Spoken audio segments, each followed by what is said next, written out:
క్రీస్తునందున్న ప్రియాతి ప్రియమైన దేవుని పిల్లలందరికీ క్రీస్తు పేరిట శుభాభివందనాలు తెలియపరచుకుంటున్నాను. ప్రార్థన చేసుకుని యొక్క కార్యక్రమాన్ని ప్రారంభించుకుందాం. అందరూ ఏకీభవించండి. మహోన్నతుడా, మహాపరిశుద్ధుడా, మహిమతో నిండుకొనిన దేవ, మీ యొక్క అమూల్యమైన మాటల నిమిత్తముగా బిడ్డలు తహతహలాడే ప్రేమతో పరితపించు హృదయంతో ఎదురు చూస్తున్నారు తండ్రి. అందు నిమిత్తము మీరు ఎంతో ఆశతో ఆసక్తితో నన్ను నిలవబెట్టి బిడ్డల నిమిత్తముగా మనసు పెట్టి ఉన్నారు. ఈ కార్యక్రమాలంతటిలో మా మధ్యన మీరే కొలువుండి మహిమ ఘనత అపారమైన స్థాయిలో పొందుకోగలరని నమ్మకంతో అపారమైన విశ్వాసంతో ఈ ప్రార్థన మీ ప్రియ కుమారుడైన మా రక్షకుడును అయిన యేసుక్రీస్తు వారి నామమున మీకు సమర్పించుకొనుచున్నాము తండ్రి. ఆమేన్. ప్రియాతి ప్రియమైన దేవుని పిల్లలారా, ఈరోజు అమూల్యమైన సంగతిని మనం తెలుసుకుందాము. యేసుక్రీస్తు పుట్టుక. ఈ అంశం పేరు యేసుక్రీస్తు పుట్టుక. ప్రియమైన దేవుని పిల్లలారా, మనము ఆలోచన చేస్తూ మనము దేవుణ్ణి అందుకోవాలని, దేవునిని వేడుకోవాలని, దేవుని ద్వారా ఫలం పొందాలని ఏ విషయంలో మనము ఉద్దేశం కలిగి ఉన్నాము, మన ఉద్దేశం వెనక ఉన్న కారణం ఏమిటి? మనకు ఉన్న నష్టాలు, కష్టాలు, బాధలు, హింసలు, అలా చనిపోవటములో ఒకరిని విడిచి ఒకరు వెళ్ళిపోవటము, వీటన్నిటినీ ఆపగలిగిన శక్తి సామర్థ్యం దేవునికి మాత్రమే ఉన్నదని దేవుడు అనే పేరిట భక్తి ప్రదర్శిస్తున్న ప్రతి ఒక్కరూ చెప్తారు. అయితే మనం క్రీస్తు యొద్దకు రాకమునుపు మనము దేవుడు అంటూ ఏదో మార్గాన్ని మనము ఆచరించిన వారమే. అయితే మనం క్రీస్తు దగ్గరికి వచ్చిన తర్వాత నిజమైన దేవుడు ఒక్కడని, ఆ ఒక్క దేవుడు యేసుక్రీస్తును లోకానికి పంపించాడని మనం కరాఖండిగా చెప్పాలంటే, మనము లోకంలో నుండి ఈ మార్గంలోనికి వచ్చినప్పుడు మనము నిజమైన దేవుడే, నేను నమ్మిన దేవుడు నిజమైన దేవుడు అని చెప్పటానికి మనకంటూ శక్తి కావాలి కదా. మరి అలా మనం చెప్పటానికి ప్రయత్నిస్తే, అలా ప్రయత్నించేటప్పుడు ఒక సమస్య మనకు ఎదురవుతుంది. ప్రియమైన దేవుని పిల్లారా, ఏమిటంటే యేసుక్రీస్తు మరియ గర్భం నుండి పుట్టిన తరువాత కదా యేసుక్రీస్తు లోకానికి కనపడింది. యేసుక్రీస్తు మరియ గర్భం దాల్చక మునుపు లేడు కదా, లోకమైతే ఉన్నది కదా. మరి ఎన్నో తరాలు నడిచిన చరిత్ర ఉంది కదా. మరి అలాంటప్పుడు క్రీస్తునే నమ్మమని మీరు చెప్తున్నారు, ఇది ఎంతవరకు న్యాయము అని మనల్ని ఎదురు ప్రశ్న వేస్తూ ఉంటారు. అయితే బైబిల్లో, మనం నమ్ముకున్న బైబిల్లో ఒక మాట ఏముందంటే చూడండి, పేతురు గారు రాసిన మొదటి పత్రిక 3వ అధ్యాయం 15వ వచనము. పేతురు గారు రాసిన మొదటి పత్రిక 3వ అధ్యాయము 15వ వచనము. నిర్మలమైన మనస్సాక్షి గలవారై మీలో ఉన్న నిరీక్షణను గూర్చి మిమ్మును హేతువు అడుగు ప్రతి వానికిని సాత్వికముతోనూ భయముతోనూ ఎల్లప్పుడూ సమాధానము చెప్పుటకు సిద్ధముగా ఉండి మీ హృదయములు యందు క్రీస్తును ప్రభువుగా ప్రతిష్ఠించుకొనుడి.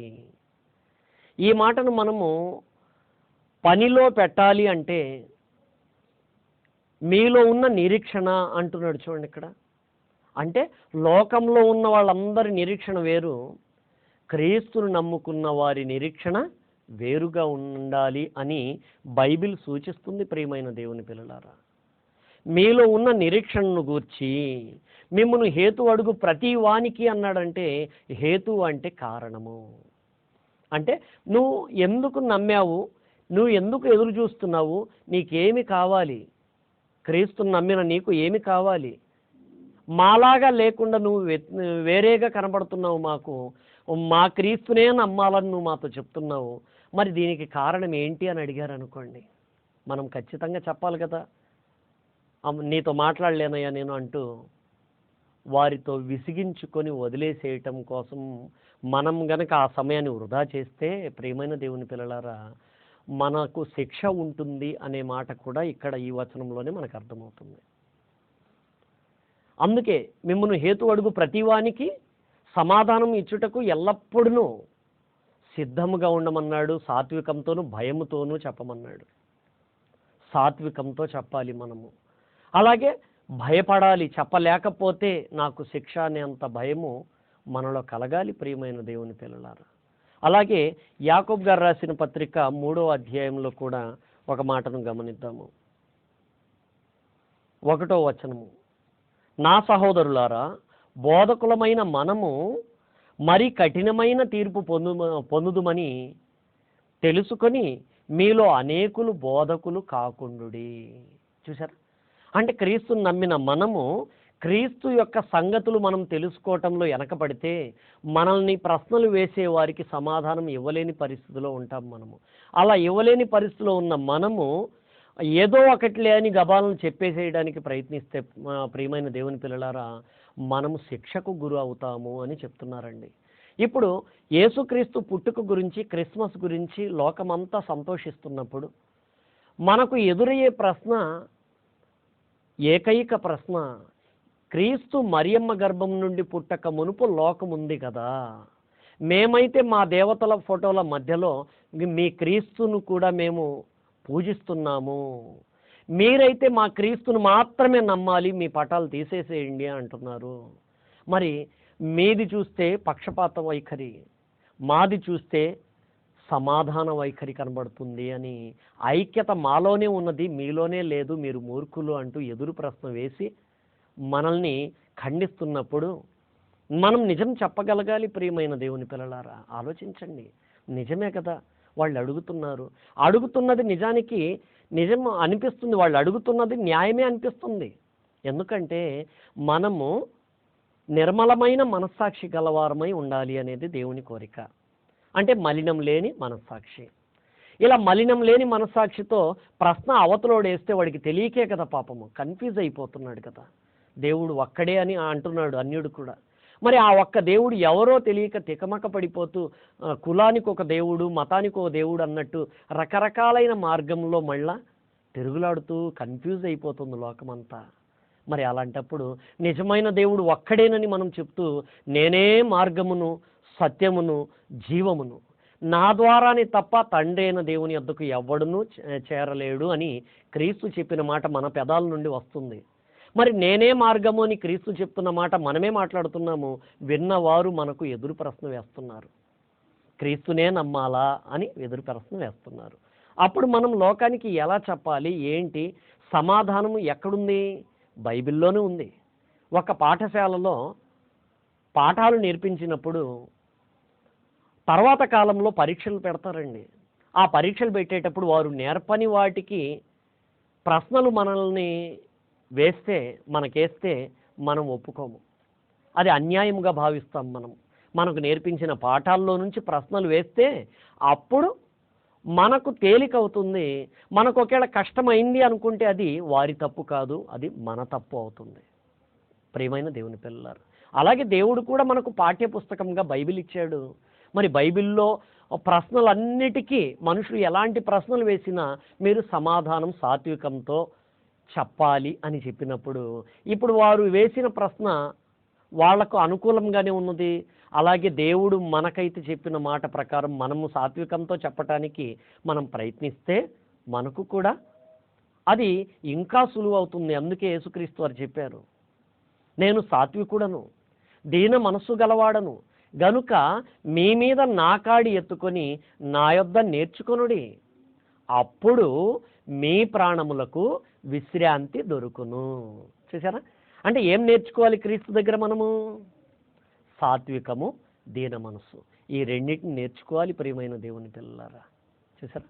అంటే యేసుక్రీస్తు మనకు నేర్పించిన సాత్వికము, దీన మనస్సు ఎక్కడుంది అంటే బైబిల్ పాఠ్యపుస్తకంలో ఉంది. దేవుడిచ్చిన బైబిల్ అనే పాఠ్యపుస్తకంలో ఉన్నది ప్రియమైన దేవుని పిల్లలారా. ఇప్పుడు యేసుక్రీస్తును మనం ఎలా పరిచయం చేయాలి నిజానికి అనేది మనం ఆలోచించాలి. ఇప్పుడు ఇదే ప్రశ్న మన దగ్గరికి ఈరోజు వచ్చిన ప్రశ్న అండి. యేసుక్రీస్తు వారి దగ్గరికి ఆనాడు వచ్చేసిందండి. ఆయన బోధ చేసే కాలంలో, మరియ కాలంలో ఆయన దగ్గరికి ఆ ప్రశ్న వచ్చేసింది. ఆ ప్రశ్న వచ్చినప్పుడు సందర్భాన్ని మనము ఒక్కసారి బైబిల్ నుండి పరిశీలిద్దాం. చూడండి, యోహాను సువార్త 8వ అధ్యాయము. యోహాను సువార్త 8వ అధ్యాయము 56వ వచనం నుండి చూద్దామండి. మీ తండ్రి అయిన అబ్రహాము నా దినము చూతునని మిగులు ఆనందించెను, చూచి సంతోషించెను అనేను యేసుక్రీస్తు వారు అన్నారు. యేసుక్రీస్తు వారు అన్న ఈ మాటకు అర్థాన్ని బాగా గ్రహించండి ప్రియమైన దేవుని పిల్లలారా. అది ఏ కాలము? మరియ కాలము. ఇప్పుడు యేసుక్రీస్తు వారు చెప్పిన కాలం ఏమిటి? అబ్రహాము కాలము. అంటే అబ్రహాము గారి కాలములో అబ్రహాము గారు చూడాలి అని ఆశపడ్డారంట, చూచి సంతోషపడ్డారంటండి క్రీస్తును. మరి ఆ మాట అన్నప్పుడు మరి ఈ మాట బాగా పరిశీలించండి మీరు.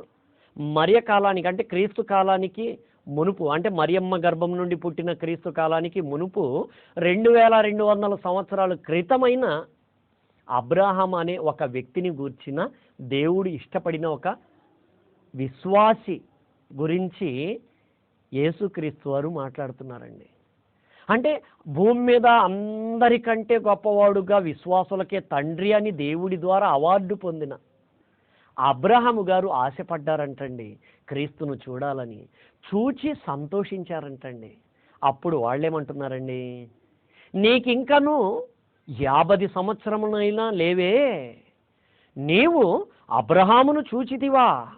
చూసారా, నన్ను చూడాలని అబ్రహాము ఆశపడి చూచి సంతోషించాడని చెప్తే వీళ్ళేమంటున్నారు? నీవు అబ్రహామును చూచితివా? అంటే వాళ్ళ మదిలో అబ్రహాము చాలా గొప్పవాడుగా కనబడుతున్నాడు, యేసుక్రీస్తు వారు చూస్తే పిల్లవాడుగా కనబడుతున్నాడు. అప్పుడు యేసుక్రీస్తు వారు అన్నారండి, నేను అబ్రహాము పుట్టక మునిపే ఉన్నానని మీతో నిశ్చయముగా చెప్పుచున్నాను. చూసారా, అంటే ఇప్పుడు మరియమ్మ గర్భం నుండి పుట్టిన క్రీస్తును లోకమంతా కొనియాడుతూ ఉంటే విన్నవాళ్ళు ఎదురు ప్రశ్న వేస్తూ ఉంటే, ఎదురు ప్రశ్న వేసిన వారికి సమాధానం చెప్పాలంటే ఆ సమాధానాన్ని మనం వెతికితే ఖచ్చితంగా బైబిల్లో నుండి మనము పసిగట్టి హేతు అడుగుతున్న ప్రతి వారికి ఎల్లప్పుడూ సాత్వికముతో మనము సమాధానం ఇచ్చి వారిని దేవుని యందు సంపాదించుకొనవచ్చు ప్రియమైన దేవుని పిల్లలారా. మరి అబ్రహాం పుట్టక మునిపే యేసుక్రీస్తు ఉన్నాడా? చూసారా ఎంత ఆశ్చర్యకరమో. మనం నమ్మిన క్రీస్తు ఎంత గొప్పవాడో ఆలోచించండి. ఎంత గొప్పవాడండి అంటే మనకెంత గొప్పతనం ఉందండి. తల్లి గర్భంలో నుండి మనం వచ్చిన తర్వాత మనకంటూ ఒక డేట్ ఆఫ్ బర్త్ అంటూ ఒకటి ఉంటుంది. మన పేరు స్మరణలోనికి వస్తుంది. మన కుటుంబంలో మనం పుట్టామనుకోండి, ఒక పిల్లవాడు పుట్టిన తర్వాత లేకపోతే ఒక ఆడపిల్ల పుట్టిన తర్వాత ఆ తల్లిదండ్రులు కోరుకున్నట్లుగా మగ పిల్లవాడు కావాలని కోరుకున్నప్పుడు మగపిల్లవాడు, ఆడపిల్లే కావాలనుకున్నప్పుడు ఆడపిల్లో పుట్టినప్పుడు వాళ్ళ సంతోషం చాలా గొప్పగా ఉంటుంది. మాకు అమ్మాయి పుట్టింది, మాకు అబ్బాయి పుట్టాడు అని సంతోషిస్తారు.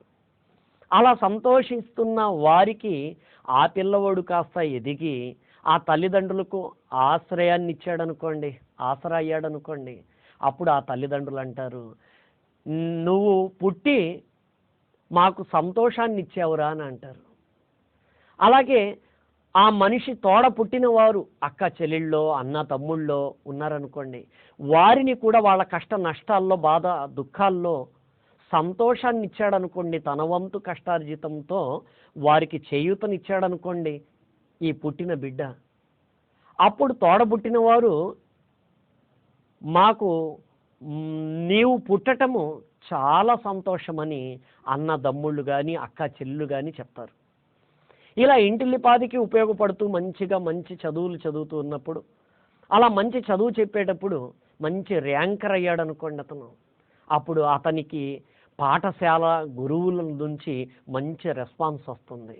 నీవు పుట్టినందు వలన మాకు సంతోషంగా ఉన్నది అని ఆ మనిషి గురించి మాట్లాడతారు. మరి ఆలోచించండి. తర్వాత చదువులో ఉత్తీర్ణుడై మంచి ఉద్యోగమో లేకపోతే మంచి వ్యాపారంలోనో సెట్ అయ్యి మంచిగా బ్రతికించటం అనే అలవాట్లుండి ఆ సమయంలో వివాహం జరిగితే వచ్చిన భార్య బాగా చూసుకుంటున్న భర్తను, నీ పుట్టుక నాకు చాలా సంతోషము అని తన భర్తను గురించి ఎంతో సంతోషిస్తూ ఉంటుంది.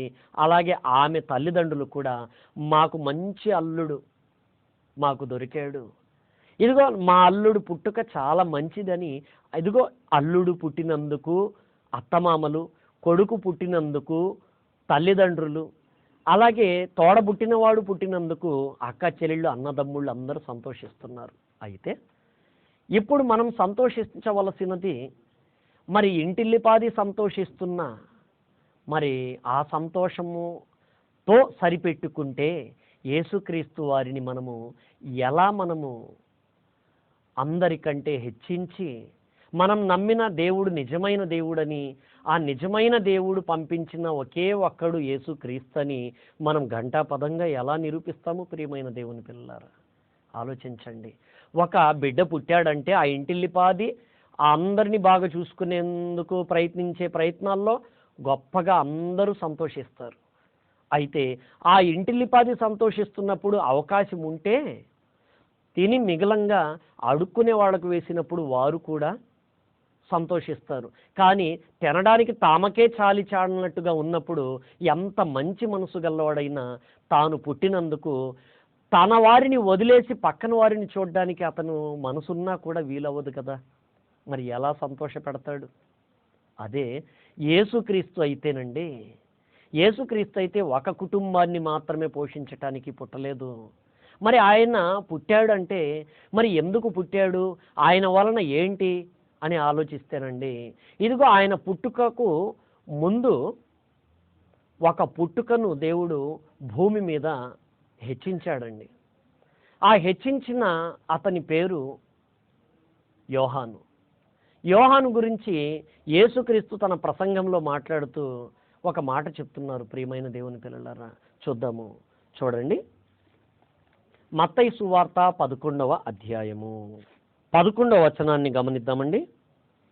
స్త్రీలు కనిన వారిలో బాప్తిస్మం ఇచ్చు యోహాను కంటే గొప్పవాడు పుట్టలేదని నిశ్చయముగా మీతో చెప్పుచున్నాను. అంటే యేసుక్రీస్తు వారే ఒక అతన్ని గొప్పగా బిరుదునిచ్చి మాట్లాడారు. ఆయనే బాప్తిస్మమిచ్చు యోహాను. ఇప్పుడు ఈ బాప్తిస్మిచ్చు యోహాను ఎవరికి పుట్టాడు? ఎవరికి పుట్టాడంటేనండి, చూడండి, లూకా సువార్త 1వ అధ్యాయము. లూకా సువార్త 1వ అధ్యాయము మనము 6వ వచనాన్ని గమనిస్తేనండి, జకరియా అలాగే మనము ఎలిజబెత్ అనే ఇద్దరు పేర్లను మనము ఆల్రెడీ ఎరిగి ఉన్నాం మనము. అయితే వీరికి ఎందుకు ఇచ్చాడు ఈ బాప్తిస్మిచ్చు యోహాన్ని? ఎందుకు ఇచ్చాడంటే 6వ వచనాన్ని చూడండి. వీరిద్దరూ ప్రభు యొక్క సకలమైన ఆజ్ఞల చొప్పునను న్యాయ విధుల చొప్పునను నిరపరాధులుగా నడుచుకొనుచు దేవుని దృష్టికి నీతిమంతులై ఉండిరి. చూసారా? అంటే దేవుని దృష్టికి నీతిమంతులుగా కనపడిన దంపతులకు ఒక బిడ్డని ఇచ్చాడు. ఆ బిడ్డని ఎందుకు ఇచ్చాడు, ఏమిటి మాట్లాడుతున్నాడు చూడండి కింద వచనాల్లో. 14వ వచనము, అతడు ప్రభు దృష్టికి గొప్పవాడై ద్రాక్షారసమైనను మద్యమైనను త్రాగక తన తల్లి గర్భమందు పుట్టినది మొదలుకొని పరిశుద్ధాత్మతో నిండుకొనిన వాడై ఇజ్రాయేలులో అనేకులను ప్రభువైన వారి దేవుని వైపుకు త్రిప్పును. చూసారా?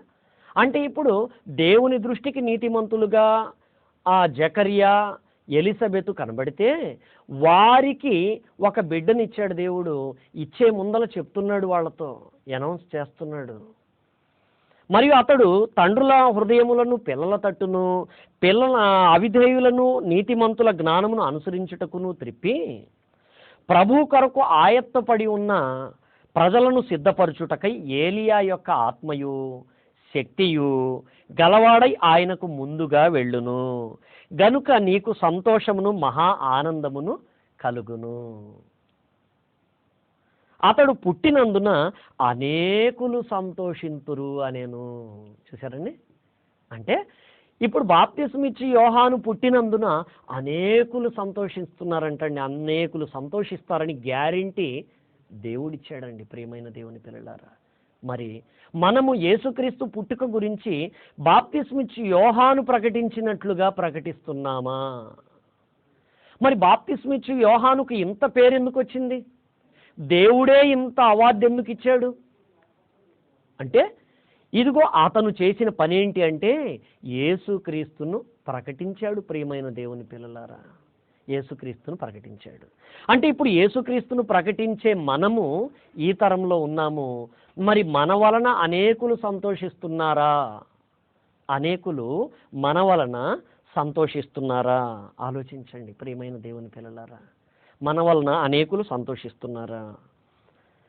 ఇప్పుడు బాగా ఆలోచిస్తేనండి, నీతిమంతుడైన జకర్యా, నీతిమంతురాలైన ఎలీసబెతుకు ఇచ్చాడు ఒక కుమారుణ్ణి. అతను ప్రకటించాడు యేసుక్రీస్తును. అయితే యేసుక్రీస్తును ప్రకటించినప్పుడు ఆయన చక్కగా బోధించాడు, మొహమాటం లేనివాడై బోధించాడు. బాగుంది. అయితే ఇప్పుడు ఈ కాలంలో మనమున్నాము. ఆయన యేసుక్రీస్తు వారు ఇంకా ప్రజల యొద్దకు రాకమునుపు ఆయన మార్గాన్ని సరళం చేసిన బాప్తిస్మ ఇచ్చు యోహాను. అలాగే యేసుక్రీస్తు వారు వచ్చారు, పని పూర్తి చేశారు, శిష్యులకు సమస్త జనులను శిష్యులుగా చేయుడి అని బాధ్యతను అప్పగించారు. ఆ శిష్యులు కూడా ఆ బాధ్యతను సంపూర్తి చేసి మన చేతిలో జీవగ్రంథముగా బైబిల్ మహాగ్రంథాన్ని పెట్టారు. ఇప్పుడు ఈ జీవగ్రంథమైన ఈ బైబిల్ మహాగ్రంథంలో నుండి మనం జనానికి ఏం వివరిస్తున్నాము? మనం ఏం వివరిస్తున్నాము? ఇప్పుడు యేసుక్రీస్తు మరియా గర్భం నుండి పుట్టక మునిపే అబ్రహాము కాలం గురించి మాట్లాడుతూ, అబ్రహాం గారు కాలంలో యేసుక్రీస్తును చూడాలని అబ్రహాము గారు ఆశపడి చూచి సంతోషించినట్లుగా యేసుక్రీస్తు చెప్పారండి. మరి అబ్రహాం పుట్టక మునిపే యేసుక్రీస్తు వారు ఉన్నారా? ఎప్పుడున్నారు, ఏమిటి అని ఈ చక్కని విషయాలు మనం తెలుసుకోవటానికండి మనం రెండో భాగంలో ప్రయత్నిద్దాం. ప్రియమైన దేవుని పిల్లలారా,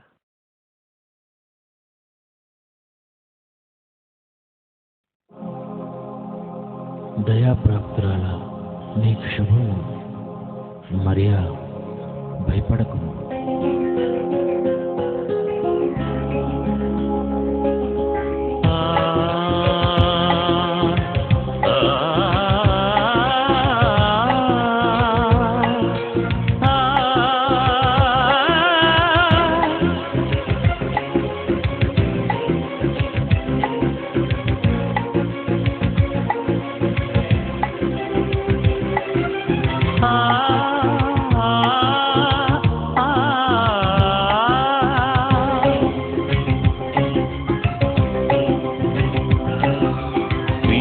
కన్నందుకు కన్నీరేనా కలిగెనా మరియకు? ఆ క్రీస్తును ధరించిన నీ జీవితమే శోకమే చివరకు. కష్టాలు కన్నీళ్ళే కలిగేనా యేసుకు? నీ కోసమే బలి అయి వేలాడేనా శిలువకు? ఈ కష్టం నీ కోసం కలిగేనా ప్రభువుకు? క్రీస్తును కన్నందుకు కన్నీరేనా కలిగెనా మరియకు? ఆ క్రీస్తును ధరించిన నీ జీవితమే శోకమే చివరకు.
యొద్దకు.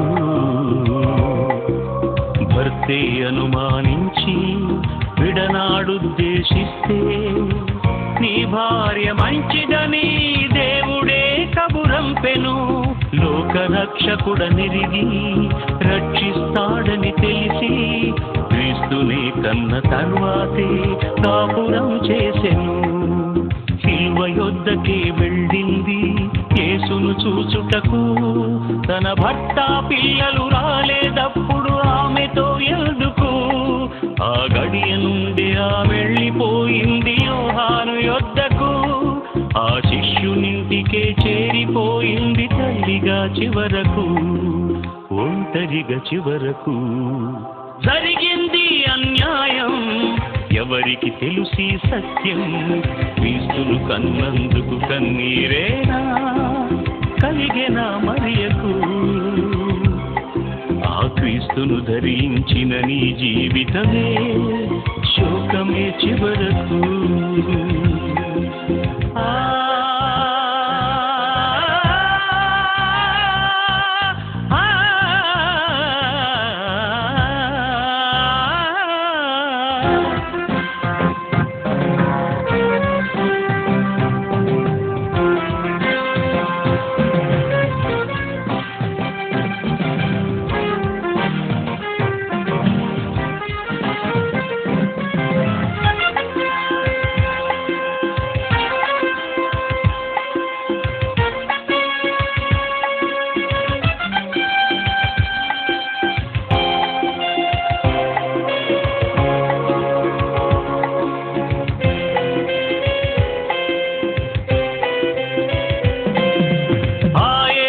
ప్రతిదినము ధరించితే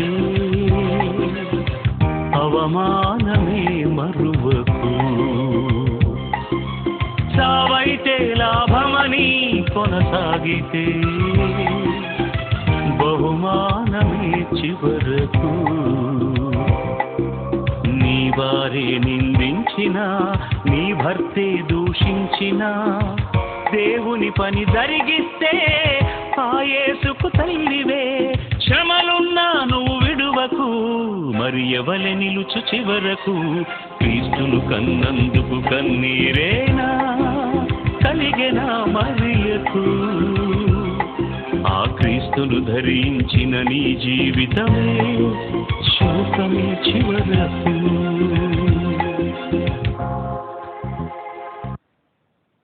చాలా అద్భుతమైన విషయాలు రాబోతున్నాయి.